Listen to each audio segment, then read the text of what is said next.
जा आपण गोटे शायरी लिखी गाइबी तो समस्ते शुणु।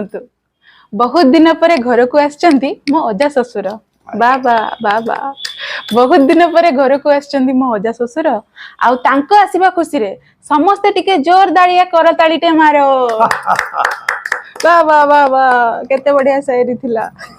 तो मु मोर फटा शायरी शुणी सारा पर आसी भात बसैबाकू आ सेपटे अजा डाक पकई कहले मेघा टिके आसिलु मो आखिरे टिके आईड्रप पकई देबु। तो एतिकी भितर खट्टी पकैया पई आसिकी पहुंची गले मो मामा को बेस्ट फ्रेंड रमणी मौसी आ तांको पई मु गोटे कड़क बाला चा बनै देली। आ मु जाने मो फटा शायरी अजांको कान को निश्चित कष्ट देथिबो तो सेहिथि पई अजांको मन खुशी करेबाकू मु बनैथिली चंपा माछर बेसर।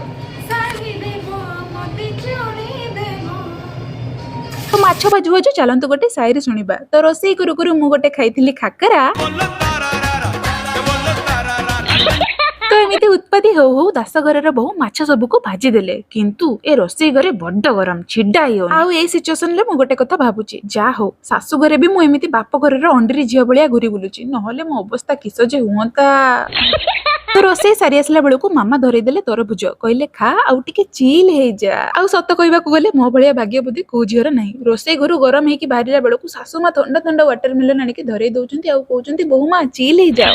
आउ एबेर बिलाती गुडा प्राय टिके खट्टा खट्टा आसुची सेति पई आंबुल न देई बेसी के टिके बिलाती दे दीजे आउ टिके कंचा लंका दळी देई हापुडी पकेला बेलू आहा की मजा।